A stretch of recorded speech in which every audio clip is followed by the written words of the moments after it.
Welcome to this intense exploration where today we're focusing on one of the most distinctive, powerful, and truly influential voices in modern American entertainment. Bernard Jeffrey McCullough. Known to absolutely everyone as the one and only Bernie Mac. Yeah, a name he really commanded. And our focus today is to really trace his extraordinary path. I mean, this is a life story that begins with some profound struggle on the south side of Chicago. Right.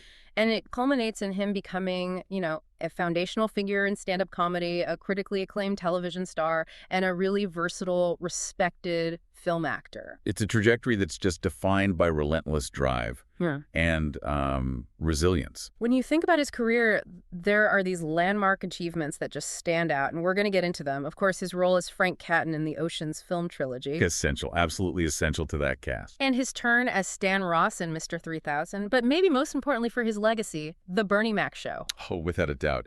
Groundbreaking. Yeah. Multi-award winning. But before we jump into the details of his rise, it's critical that we acknowledge the abrupt ending to this remarkable life.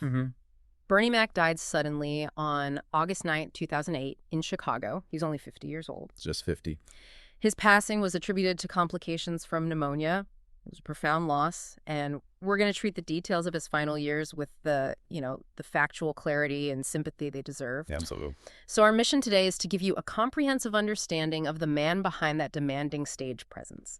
We'll start at the very beginning, the difficult early life, the grueling professional grind he endured for decades. Right. Then we'll move through his explosive career breakthroughs in stand-up, examine his period of really unmatched critical success on television, and finally reflect on the enduring nature of his influence. What stands out immediately when you look at the material on Bernie Mac is how his life just embodies the concept of the grind. It really does. The chronological narrative we have, it highlights the story of immense contradiction. I mean, we're talking about a person who spent his 20s and early 30s holding down all these physically demanding blue-collar jobs. It's like what? Janitor, cook, delivery driver, you name it. Yet he transitioned from that to end his life as this globally celebrated actor, garlanded with some of the most prestigious honors in broadcasting, the Peabody Award, for instance. It's incredible. His journey is really proof that genuine success isn't always about some sudden viral moment. No, not at all. It's about years of sustained, difficult commitment. His stand-up act, which felt so explosive and fully formed when it hit the national stage, was built on over a decade of weekend performances. While working those other jobs. Exactly. Balancing the exhaustion of intense manual labor with the creative demands of crafting and delivering comedy. It's an exploration that's particularly valuable for anyone interested in how raw life experience really fuels art. You'll see how his dedication and that powerful, unique voice he developed ultimately cut through all the industry noise to achieve this widespread acclaim across film, television, and live stand-up. We're charting the course from, the factory floor to the Hollywood soundstage. So let's begin where the story began. Chicago. Bernard Jeffrey McCullough was born on October 5th, 1957, in Chicago, Illinois. He was the second child of Mary McCullough and Jeffrey Harrison, and his roots were firmly planted in the south side of the city, a place he would never truly leave. Not really. No, even with all the fame, he was always Chicago. And the narrative really emphasizes the challenging nature of his upbringing. He was primarily raised by his single mother and his grandparents on the south side. That family structure was crucial, but it was also tested severely and very early in his life. Yeah, that's where this thread of profound tragedy enters his youth. He started high school at Chicago Vocational High School. But his whole life was shattered by this really severe, concentrated period of loss. It started during his sophomore year, right? Around 1973. Exactly. That's when his mother died. And the emotional impact of losing your mother at that age, it must have been immense. It just immediately disrupted his entire life. And the material shows that this wasn't an isolated tragedy. No. That's what's so heartbreaking. No. After his mother died, he temporarily moved away from Chicago. He went to Tampa, Florida, and attended Jesuit high school there. Yeah. But the family losses weren't over. Not even close. The source notes that shortly after that move, compounding the emotional devastation, his older brother died. Right. And his estranged father died as well. So to experience 3 foundational losses like that in such a short period of time in your mid to late teens, it's just staggering. You have to consider the psychological impact of surviving that kind of intense, concentrated trauma. Losing his primary support system so early probably instilled a deep sense of responsibility in him. And maybe that fiercely controlled, uncompromising nature that we saw later in his stage persona? Absolutely. But despite this series of heartbreaking events, he showed this incredible fortitude. He returned to Chicago to finish his education and graduated from Chicago Vocational in 1975. Okay, so graduating in 75 puts him squarely in the working world in his late teens. And what's vital to grasp is the period that followed. The long grind. Exactly. The career we recognize today wouldn't truly launch until the late 1980s, maybe early 1990s. That's a span of over a decade and a half where he was committed to his art, but he couldn't live off it. Not at all. This time, his entire 20s and his early 30s, this is the crucible where his endurance was forged. While he was trying to find his voice in comedy, performing only on the weekends at local clubs and parties, he was working an extraordinary, exhausting array of demanding physical jobs just to survive, just to support himself and his family. And this isn't just a brief stint waiting tables. No, this is a detailed list of occupations that speaks to the sheer challenge of his life.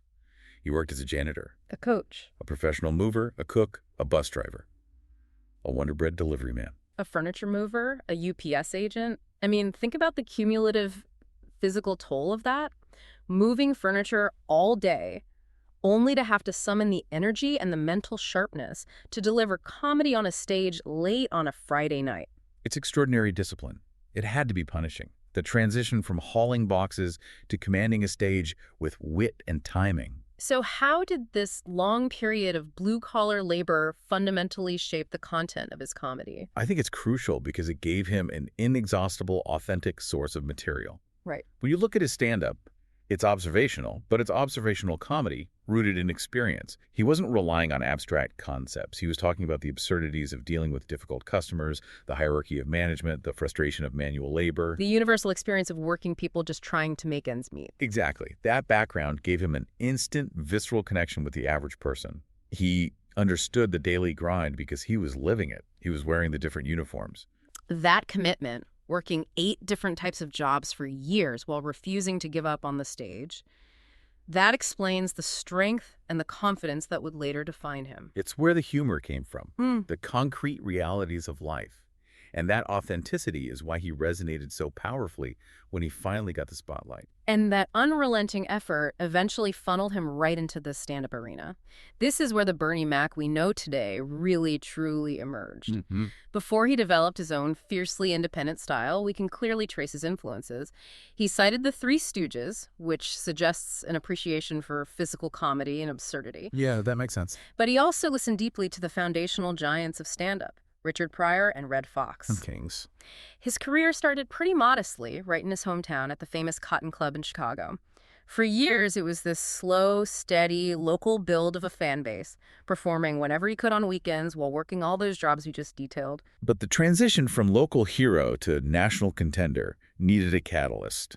And that first major sign that his years of hard work were paying off came when he won the Miller Lite Comedy Search. Right. Given that he was born in '57 and was 32 at the time, this big career shift happened right around 1989 or 1990. Winning that competition gave him the validation, the initial momentum he needed for wider exposure. And that exposure hit the national stage like a shockwave just a couple of years later. 1992. This is arguably the most pivotal and referenced moment in his entire stand-up history. His appearance on the 3rd episode of HBO's seminal program, Def Comedy Jam. This single appearance didn't just showcase him, it defined him. And you need the context here, because the context is everything.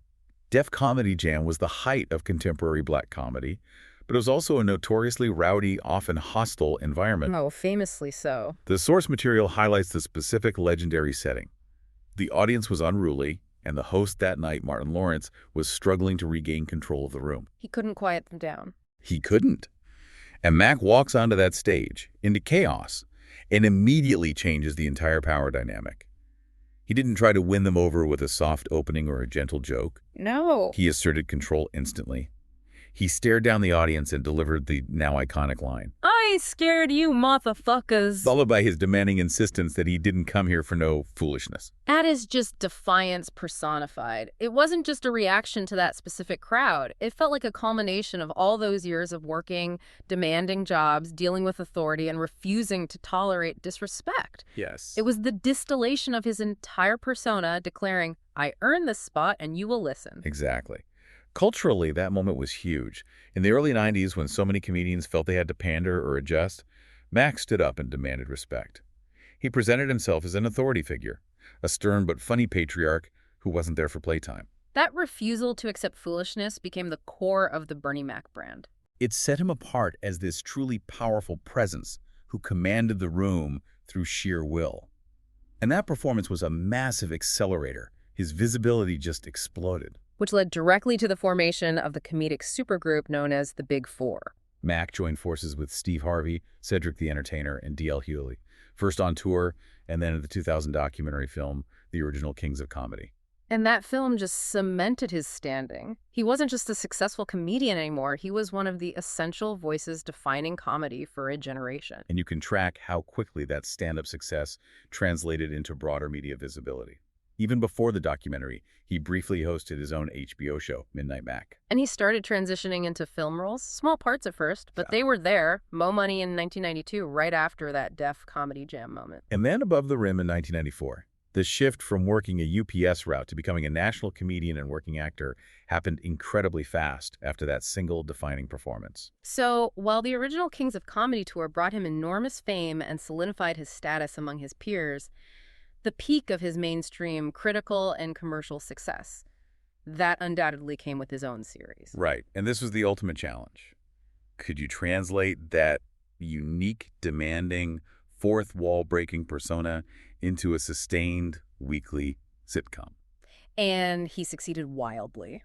The Fox network launched The Bernie Mac Show in 2001. The premise was brilliant because it allowed him to maintain that powerful stage presence while navigating the most vulnerable situation you can imagine, sudden parenthood. Yeah, the show featured a fictionalized version of himself who unexpectedly becomes the guardian of his sister's 3 kids after she enters rehab. And that setup created this immediate, rich, comedic tension.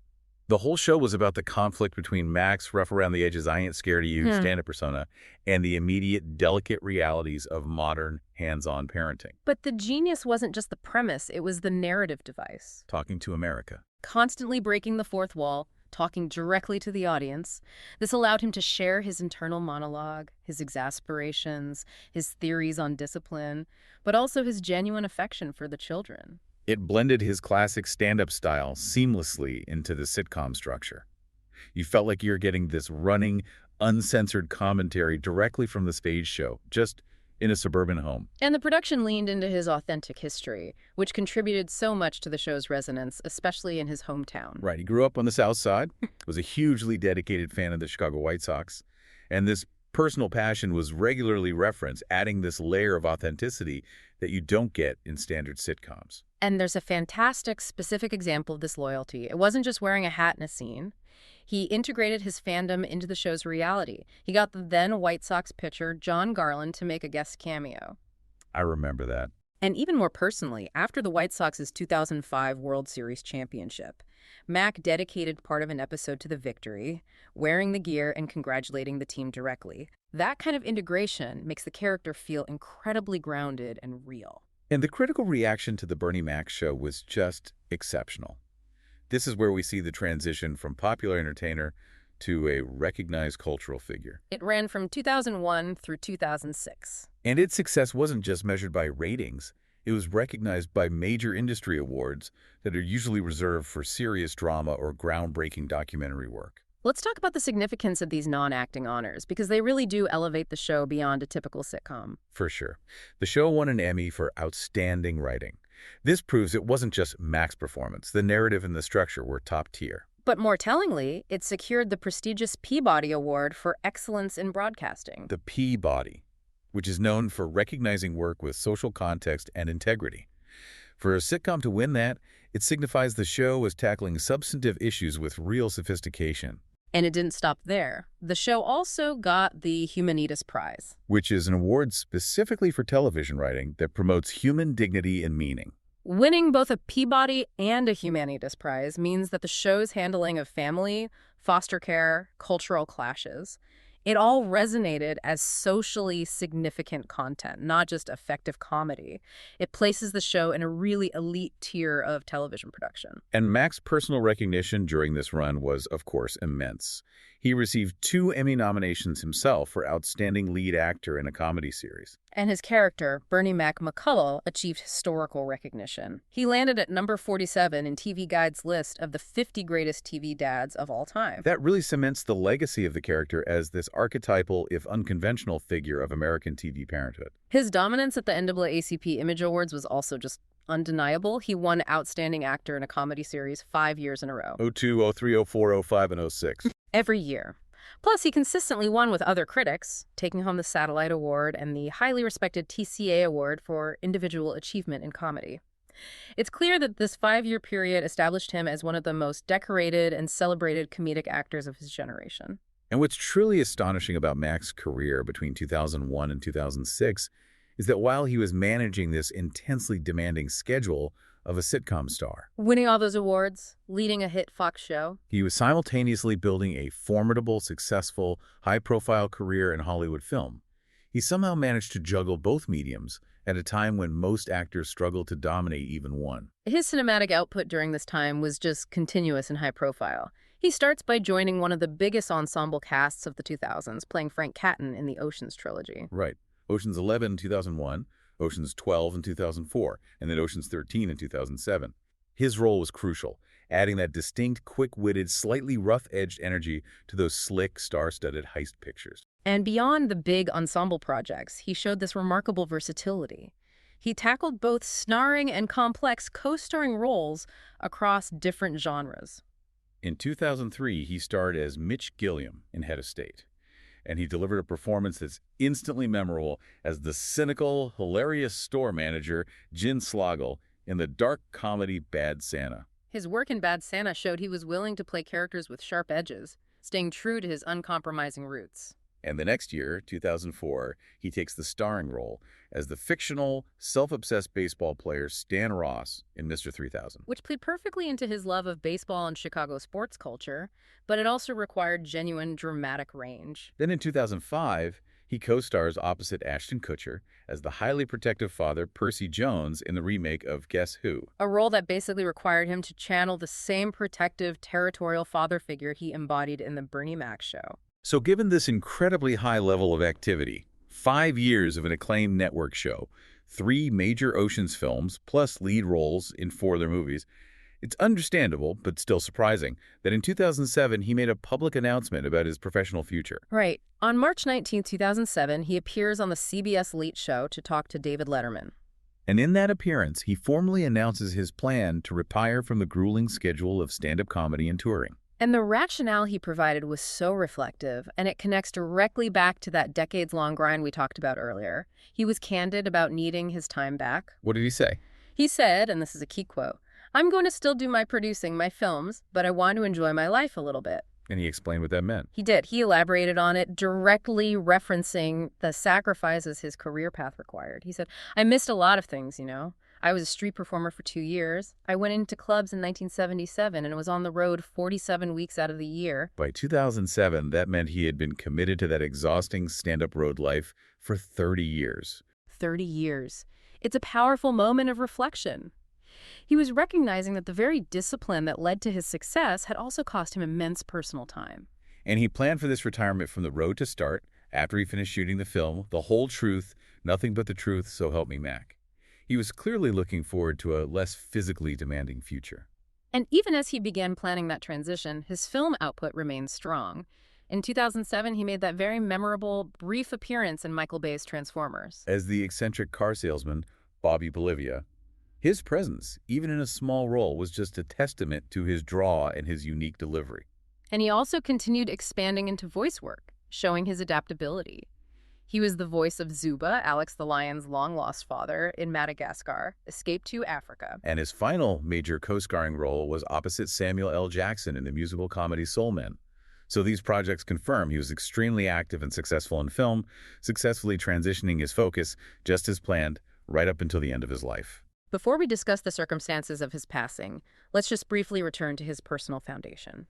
This was a source of stability throughout his entire professional ascent. Right. Bernie Mac married his high school sweetheart, Rhonda Gore, on September 17, 1977, and they welcomed their daughter into the world in 1978. It's so important to frame the intensity of his career against a private, ongoing health battle. Mac had publicly disclosed that for the last 20 years of his life. So, roughly from the time he was getting his big break, he had been living with severe sarcoidosis. And what exactly is that? The material describes sarcoidosis as a disease of unknown origin that causes inflammation in tissue. It often affects the lungs, lymph nodes, eyes, and skin. So to manage a serious chronic inflammatory condition like that for 2 decades, while maintaining the rigorous schedule of international touring, filming movies, starring in a hit TV show, it speaks to an almost unimaginable level of physical and professional endurance. He was a man constantly managing his health while striving for peak performance. Unfortunately, despite that sustained battle with sarcoidosis, the circumstances leading to his death were swift and severe, and actually unconnected to the chronic condition he had managed for so long. We have a very clear timeline of the final weeks leading up to his passing in the summer of 2008. Yes. On July 19, 2008, he was admitted to Northwestern Memorial Hospital in Chicago. He was treated in the ICU for 3 weeks for pneumonia, and tragically the pneumonia led to serious complications. Mac went into cardiac arrest, and he died during the early morning hours on August 9, 2008. At only 50 years old. And this detail is really crucial for the record, especially because of his known history with sarcoidosis. Right. His publicist provided a clear clarification. The complications that ultimately led to his death were not attributed to a sarcoidosis. So the primary acute complication was the severe pneumonia, which resulted in cardiac arrest. Exactly. Which highlights the sudden, tragic, and unexpected nature of the illness that took his life. And even though his life was cut short, his work continued to reach audiences in the months that followed. 2 films were released after his death and were officially dedicated to his memory. Madagascar, Escape to Africa, and Soul Men. And that dedication speaks to the immense respect that his co-stars and producers had for him. Additionally, his final film role, playing Jimmy Lunchbox in Old Dogs, was released a year after his death in 2009. And that film was also dedicated to his memory, ensuring his final performances were viewed as a tribute. The outpouring of grief and respect after his death was just immediate and immense. It demonstrated the depth of his legacy, not just in Hollywood, but deeply in his hometown of Chicago. The public memorial, held just a week after his death at the House of Hope Church in Chicago, was enormous. Nearly 7,000 people were there to mourn him. And the sheer number of attendees, especially the notable figures who came, it just underscores his immense stature across both entertainment and political spheres. His original Kings of Comedy fellows, D.L. Hewley, Cedric the Entertainer, and Steve Harvey, they were all there. He was mourned by Chicago Mayor Richard M. Daley, which shows his local significance. And his Hollywood collaborators were there too. Chris Rock, Samuel L. Jackson, Ashton Kutcher, Don Cheadle. And the full cast from The Bernie Mac Show. It was a true gathering of his professional family and the institutional figures of his community. And his hometown didn't hesitate to pay tribute. The 2008 Bud Billiken Parade in Chicago, which was held on the very day of his death, was dedicated entirely to his memory. And that's a massive annual African-American parade. That dedication meant his passing was interwoven with one of the most significant cultural events in the city. Right. And on top of that, the local TV station WCIU-TV aired a tribute to Bernie Mac on the day of his funeral. It featured interviews with close family, friends, and colleagues like Camille Winbush, Cameron Diaz, Don Cheadle, ensuring that Chicagoans had a space to collectively process their loss. And years later, the recognition became official and permanent.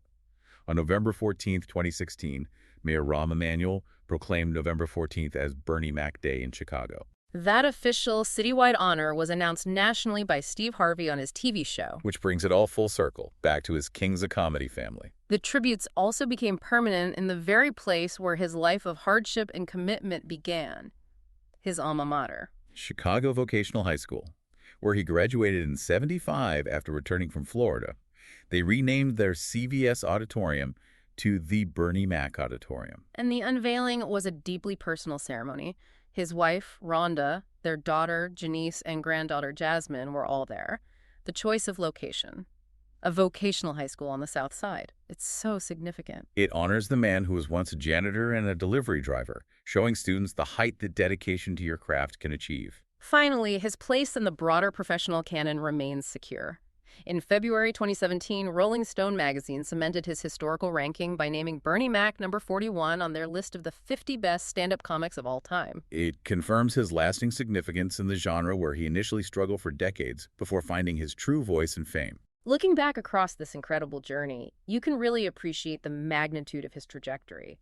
I mean, Bernard Jeffrey McCullough transformed himself from a man juggling 8 different blue-collar jobs Delivering Wonder Bread, moving furniture. to a cultural phenomenon. He achieved immense critical and commercial success, securing prestigious accolades like the Peabody Award and just dominating the NAACP Image Awards for his acting. His enduring image is defined by that powerful, uncompromising stage persona, a figure of commanding authority and resilience.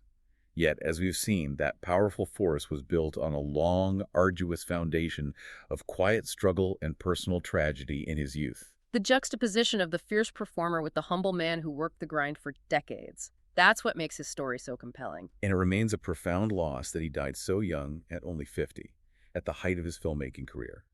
What's particularly striking is the medical contrast. He successfully managed a severe, decades-long battle with sarcoidosis with this incredible fortitude. Yet he was ultimately taken suddenly by an entirely separate, acute illness, complications from pneumonia leading to cardiac arrest. It just emphasizes the fragility of life, even for those who demonstrate monumental physical and professional endurance. We've detailed how Mac drew inspiration from older comedic legends like Richard Pryor and Red Fox, and how he solidified his place as one of the original kings of comedy. That rise, culminating in the 2000 documentary, signaled a profound shift in the landscape of comedy. It really did. Bernie Mac, through his unique voice, helped usher in an entirely new era of comedic superstars. So our final thought for you to consider builds on that planned transition he was making. He was planning to retire from the touring grind, to focus entirely on producing and filmmaking, to finally enjoy his life a little bit. Given the trajectory of his final film roles, voice work, big blockbusters, co-starring with legends like Samuel L. Jackson, what profound creative direction and additional iconic roles might his legacy have contained had he lived to fully realize that next, less grueling stage of his career? That is a compelling question about the unrealized potential of a true artist. Thanks for listening.